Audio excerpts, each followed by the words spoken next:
ये तुम्हारी सबसे बड़ी नाकामी है। मुझे नहीं पता कि इस आराम में तुमने कैसा क्या सुख खोज लिया कि उस समाज का सब कुछ बर्बाद कर दिया। ये समाज एक बंकर में बंद है और झांक रहा है कहीं से कोई सूरज का किरण दिखाई दे। नेता अपनी अपनी पीपरी बजा रहे हैं, मैं बनूंगा तुम्हारा नेता, मैं बनूंगा तुम्हारा नेता।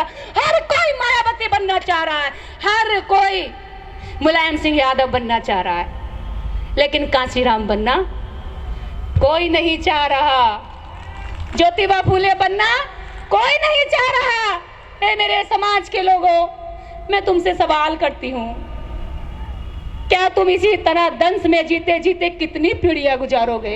एक बार संगठन, मेरा नाम, मेरा पोस्टर, मेरा बैनर छोड़ करके जरा एक बार आकर के तो देखो, इकट्ठा होकर के तो देखो। तुम मुझसे कहोगे कि निर्दय झाड़ू लगानी है इस मंच पर, मैं झाड़ू लगा दूंगी। तुम कहोगे कि ये झूठे बर्तन धोने हैं समाज के, मैं सारे बर्तन धो दूंगी। लेकिन मेरी हाथ जोड़कर अपील है कि इकट्ठे हो जाओ, समाज को इकट्ठा करो। बने बनाए मंचों पर भाषण जी भी मत बनो, मत बनो भाषण जी भी। इन भाषणों से पेट ना भरेगा, अधिकार ना बचेगा। अधिकार तुम्हारी ये आम जनता बचाएगी, और ये आम जनता उस दिन कूच कर जाएगी। दिल्ली नहीं, दुनिया के जिस कोने में बुलाओगे उस कोने में आ जाएगी, जिस दिन तुम इसमें जाके अपनी विश्वसनीयता कायम कर दोगे। तुम्हारे दुश्मन ने उसमें विश्वसनीयता कायम कर दी। विश्वसनीयता नहीं करता है तो लालच कायम कर दिया। उसने क्या दिया? हर सीट पर 5 बोरा सामान रखा है, एक तेल की शीशी रखी है, और वो अपनी सीट पर बैठेगा और तेल ले जाएगा। तुम ये नहीं कर सकते तो कम से कम विश्वास ही कायम कर लो। तुम्हारे वो अपने हैं, तुम्हारा खून है, तुम्हारी पीढ़ी दर पीढ़ी संतानें और तुम्हारे पूर्वज सब उसी व्यवस्था से सताए हुए लोग हैं, तो तुमसे तो वो और जल्दी गले नहीं लेंगे। वो तुम्हें रोटी भी खिलाएंगे, अपने घर का जो घी बचा हुआ है वो भी तुम्हारी थाली में डाल देंगे। जाकर के तो देखो उनके बीच में, वो खुद सूखी रोटी खा लेगा, तुम्हें अपनी पतीली की सबसे अच्छी सब्जी खिलाएगा। एक बार जाके तो देखो।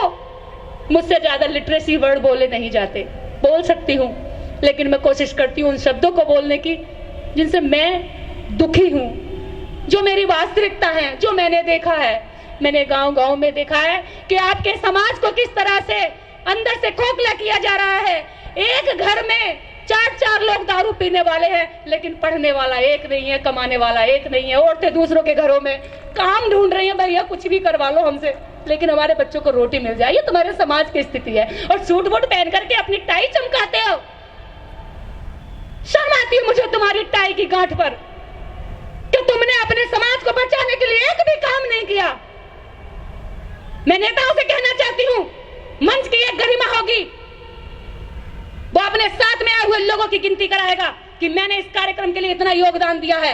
मैं 100 लोग लाया हूं, मैं 1000 लोग लाया हूं, उसके टाइम बाउंडिंग होगी कि अगर आप ज्यादा लोग लाए हैं, आपकी विस्मृति समाज में ज्यादा है, आपको सुनने वाले ज्यादा है, आपका लोगों के बीच में काम ज्यादा है, आप बोलेंगे मंच पर। अकेला चलकर आने वाले आदमी को मंचों से अगर हम यूं ही भाषणजीवी बनाते रहे तो ये समाज एक दिन कुछ नहीं होगा आगे बैठने वाला, और यहाँ की भीड़ बढ़ती जाएगी, बढ़ती जाएगी। इसको पीछे तक बनाना पड़ेगा और इसको सिकोड़ना पड़ेगा। समझ रहे हो? इसको और ऊंचा करना पड़ेगा, क्योंकि वो कहेगा मैं पीछे से दिखाई नहीं दे रहा हूं, सामने वाले की पगड़ी ऊंची जा रही है। गर्दन झुकाएगा, मैं तो रह गया, मेरा मुंह आ जाए। अरे मेरा मुंह मत लो, कहीं भी कहीं मत लो मेरा नाम। मेरे समाज को बचा लो, अपने समाज को बचा लो। ये पीढ़ियां वरना तुम्हें आने वाली आगे जाकर के उन्हीं जगहों पर जूते मारेंगे जहां तुम्हें दफनाया जाएगा, और कहेंगे मुझको अपनी ताप देता रहा, कपड़ों को व्हाइट करता रहा और अधिकारों को खा गया सारे। आज हमें दूसरों की फिर से गुलामी करनी पड़ रही है। बस मैं शर्मिंदा होकर के इस मंच से जा रही हूँ। मेरे लिए आज इस कार्यक्रम में बाबा साहब डॉक्टर अंबेडकर को श्रद्धांजलि देने के लिए सिर्फ यही है कि बाबा साहब, आपकी बच्ची दुखी होकर के ये कह रही है जिस समाज को तुमने अधिकार दिए, वो अधिकार खाकर कायर हो गया, बहुत ज्यादा समझदार हो गया, बहुत ज्यादा बड़ी बड़ी बातें करने लगा और छोटे समाज को पीछे छोड़ आया। तुमने जिसकी लड़ाई लड़ी है उसी पर अब राज करने लगा, ये उसी को भाषण सुनाने लगा। बस बाबा साहब डॉक्टर अंबेडकर के इस कारवां को आगे बढ़ाने के लिए अगर जिस किसी के दिल में दर्द उठता हो ना, तो सामने आकर के कहे, और कहे कि हम अगर महीने में 4 छुट्टी मिल रही है तो 2 छुट्टी मेरी समाज की और 2 छुट्टी मेरे बीवी बच्चों की, और 2 दिन गांव में जाकर के काम करे। तब देखिए कि आपकी कितनी बड़ी आवाज उठती है। इतना बड़ा समाज और यहाँ देखो तो कुछ भी नहीं। अरे पूरे गांव, जब आप गांव में जाओगे ना तो 99% ओबीसी और एससी मिलेगा, और जब शहर की पोस्ट कॉलोनियों में जाओगे तो 99% आपको सवर्ण क्लास मिलेगा, पर आप जीरो, अठन्नी भरवी नहीं हो, चमन्नी भरवी। और बात करते हो अधिकार लेने की, बात करते हो उनसे लड़ने की, राष्ट्रीय स्तर की सोच नहीं है, पूरे समाज को साथ लेकर चलने की सोच नहीं है। मैं क्या दूं, मैं त्याग करती हूं, कहने से नहीं होता, व्यवहार में छलकता है। सर के बाल से लेकर आपके नखून के पैर तक छलकना चाहिए कि वास्तव में आप समाज के लिए सच्चे हो। आपके व्यवहार से दिखना चाहिए, आपको कहने की जरूरत ना पड़े। इसी के साथ जय भीम, जय भारत। आप सब लोग कल फिर आइएगा मुझसे शर्मिंदा होने के लिए।